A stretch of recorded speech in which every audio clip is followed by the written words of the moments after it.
Assalamualaikum warahmatullahi wabarakatuh. Selamat pagi, salam sejahtera untuk kita semua. Yang terhormat Ibu Widi selaku dosen pengampu mata kuliah akuntansi perpajakan. Saya Hilda Trinawati, nomor absen 11 dari kelas 3G Akuntansi Manajemen, akan mempresentasikan mengenai tata cara pendaftaran, pelaporan, dan pendataan objek pajak bumi dan bangunan. Hal ini tercantum dalam PMK 81 tahun 2024 tentang ketentuan perpajakan dalam rangka pelaksanaan sistem inti administrasi, khususnya pada bab 4 tata cara pendaftaran wajib pajak, pengukuhan PKP, dan pendaftaran objek pajak bagian ketiga. Yang pertama yaitu tata cara penanganan keterlambatan penyampaian surat pemberitahuan objek pajak atau SPOP yang terdapat dalam pasal 83. Yang pertama, penerbitan surat teguran.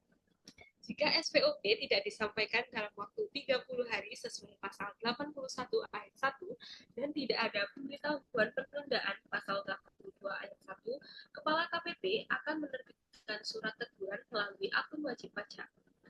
Surat teguran juga diterbitkan jika SPOP tidak disampaikan dalam waktu 7 hari setelah batas waktu penundaan atau pada pasal 82 ayat 3. Yang penyampaian setelah teguran, waktu maksimal 7 hari setelah tanggal penerimaan surat teguran. Yang ketiga, tanggal penerimaan surat teguran. Tanggal penerimaan surat teguran dianggap sebagai tanggal pengiriman surat tersebut ke akun wajib pajak. Yang selanjutnya, tindak lanjut jika tidak memenuhi kewajiban. Jika wajib pajak tidak menyampaikan SPOP dalam waktu yang ditentukan setelah surat teguran, maka KPP akan melakukan analisis risiko untuk menentukan apakah usulan pemeriksaan perlu diajukan.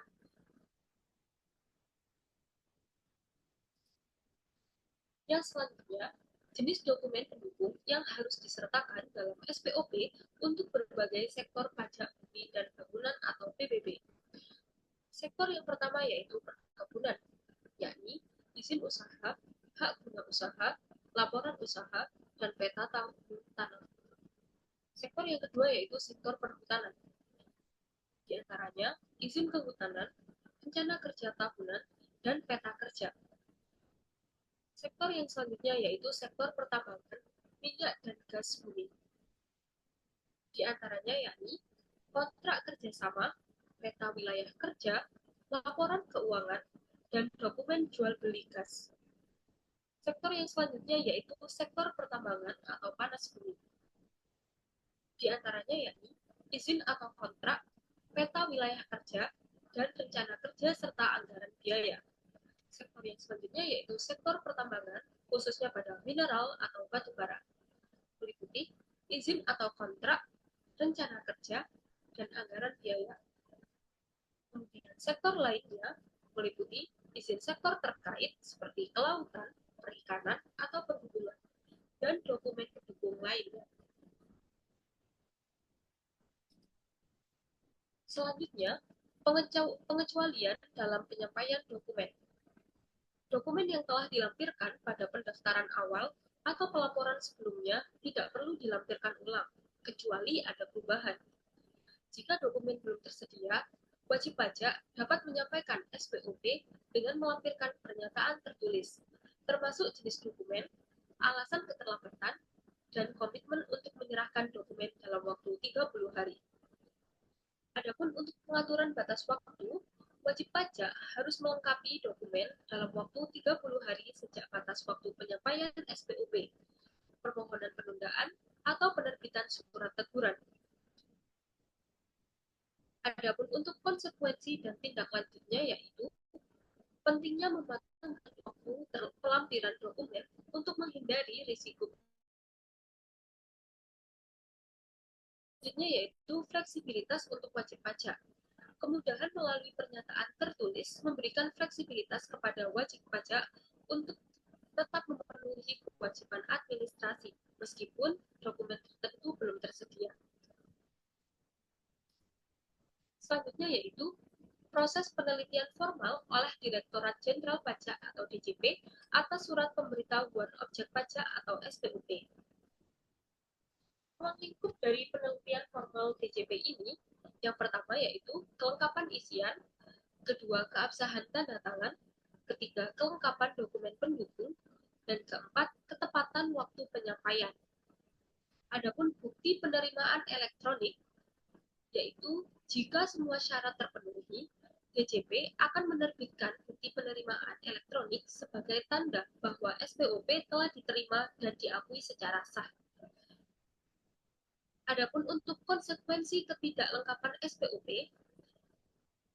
dianggap tidak disampaikan jika tidak memenuhi ketentuan formal, misalnya dokumen tidak lengkap, tidak ditandatangani, atau disampaikan di luar waktu yang ditentukan.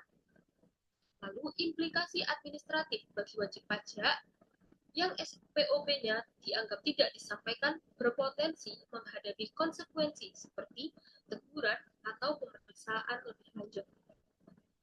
Yang selanjutnya yaitu relevansi dan efektivitas penelitian formal. Pembahasan mengenai bagaimana mekanisme ini memastikan kepatuhan wajib pajak tanpa menjadi beban administratif yang berlebihan.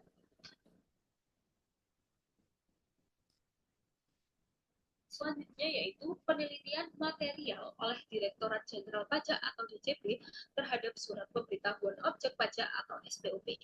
Yang pertama, penelitian material oleh DJP. Penelitian material dilakukan untuk memastikan isi SPOP sesuai dengan ketentuan perpajakan, serta fokus pada ketepatan dan keakuratan informasi yang telah disampaikan. Kedua, indikasi ketidaksesuaian. Apabila terdapat indikasi pengisian SPOP tidak sesuai dengan aturan, DJP meminta klarifikasi kepada WP.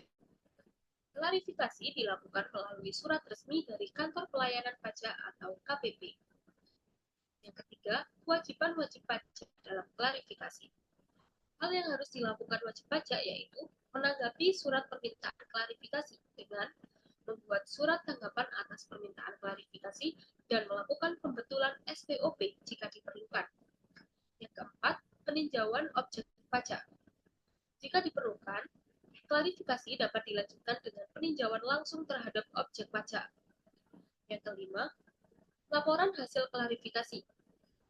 KPP akan menyusun laporan hasil klarifikasi yang dapat digunakan sebagai bahan analisis resiko. Yang keenam, implikasi dan tindak lanjut. Apabila ketidaksesuaian atau ketidakpatuhan dalam klarifikasi dapat berujung pada pemeriksaan lebih lanjut. Nah, wajib pajak perlu memahami pentingnya memberikan tanggapan yang akurat dan tepat waktu. Yang selanjutnya yaitu ketentuan tentang pembetulan surat pemberitahuan objek pajak atau SPOP. Yang pertama, hak wajib pajak untuk membetulkan SPOP. Yang dapat dilakukan wajib pajak yaitu dapat melakukan pembetulan terhadap SPOP yang telah disampaikan. Pembetulan ini dilakukan dengan menyampaikan dokumen SPOP pembetulan kepada Direktorat Jenderal Pajak atau DJP. Kemudian batas waktu pembetulan SPOP. Pembetulan dapat dilakukan paling lambat 15 hari setelah berakhirnya tenggat waktu 30 hari, sebagaimana diatur dalam pasal 81 ayat 1. Apabila wajib pajak menerima surat permintaan klarifikasi batas waktu 15 hari tersebut, pembetulan dapat dilakukan dalam rangka 7 hari sejak tanggal diterimanya surat permintaan klarifikasi. Adapun tanggal diterimanya surat permintaan klarifikasi dianggap sebagai tanggal dikirimnya surat tersebut ke akun wajib pajak. Selanjutnya, kepastian hukum dan administrasi. Ketentuan ini memberikan panduan jelas mengenai waktu dan mekanisme pembetulan SPOP, sehingga mendorong wajib pajak untuk segera melakukan koreksi jika terdapat kesalahan. Yang kedua, memastikan bahwa setiap proses tercatat dan terverifikasi dengan bukti elektronik.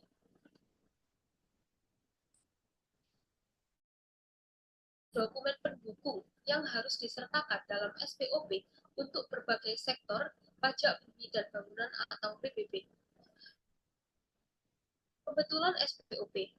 Wajib pajak wajib menyampaikan pembetulan SPOP dalam jangka waktu sesuai ketentuan, yakni 15 hari setelah berakhirnya tenggat waktu hari dari pasal 81 ayat 1. 7 hari setelah menerima surat permintaan klarifikasi yang tercantum dalam pasal 87 ayat 3. Kemudian, jika wajib pajak menyampaikan SPOP pembetulan setelah batas waktu tersebut, maka pembetulan dianggap tidak disampaikan. Hal ini memperkuat kepastian administrasi dalam proses pelaporan pajak. Selanjutnya yaitu pendataan objek pajak. Pendataan kantor dilakukan dari kantor Direktorat Jenderal Pajak berdasarkan data administrasi yang tersedia. Kemudian, pendataan lapangan. Hal ini dilakukan langsung di lokasi objek pajak untuk memastikan keakuratan data. Nah, dari hasil pendataan tersebut dituangkan dalam bentuk laporan resmi sebagai dokumentasi dan bahan evaluasi. Selanjutnya, pendataan kantor. Definisi dan tujuan dari pendataan kantor yaitu pendataan dilakukan melalui pengolahan data objek pajak yang dilaporkan oleh wajib pajak dan data lain dalam sistem DJP. Adapun untuk ruang lingkupnya yaitu transformasi antar sistem proyeksi, di mana mengonversi data pajak antar sistem. Kemudian, digitasi peta analog ke digital. Hal ini memanfaatkan teknologi untuk mengelola data objek pajak. Kemudian, pendataan lapangan. Metode pelaksanaan dari pendataan lapangan yakni pendataan dilakukan dengan tinjauan langsung ke lokasi objek pajak atau tempat relevan lainnya. Adapun untuk ruang lingkupnya yakni pengumpulan data dengan cara menghimpun informasi objek pajak yang belum dilaporkan, serta pemetaan dilakukan dengan sistem pengukuran berbasis satelit, data penginderaan jauh, dan alat ukur manual. Adapun tujuan dari pendataan lapangan ini untuk memastikan data objek pajak sesuai dengan kondisi lapangan. Dan selanjutnya merupakan penolakan pendataan lapangan. Prosedur penolakan oleh wajib pajak. Wajib pajak juga dapat melakukan penolakan dengan cara harus menandatangani surat pernyataan penolakan. Apabila jika menolak menandatangani, maka petugas membuat berita acara penolakan. Kemudian hal yang dilakukan oleh petugas. Berikut merupakan tindakan petugas. Yang pertama, jika ada penolakan, pendataan tetap dilakukan berdasarkan data DJP atau informasi lain yang tersedia. Kemudian hasilnya dilaporkan dalam bentuk laporan pendataan. Yang selanjutnya, laporan hasil pendataan terbagi menjadi dua, yaitu sebagai bahan penelitian material. Hal ini digunakan untuk validasi pengisian SPOP. Yang kedua, sebagai bahan analisis resiko. Hal ini digunakan untuk sebagai dasar usulan pemeriksaan pajak.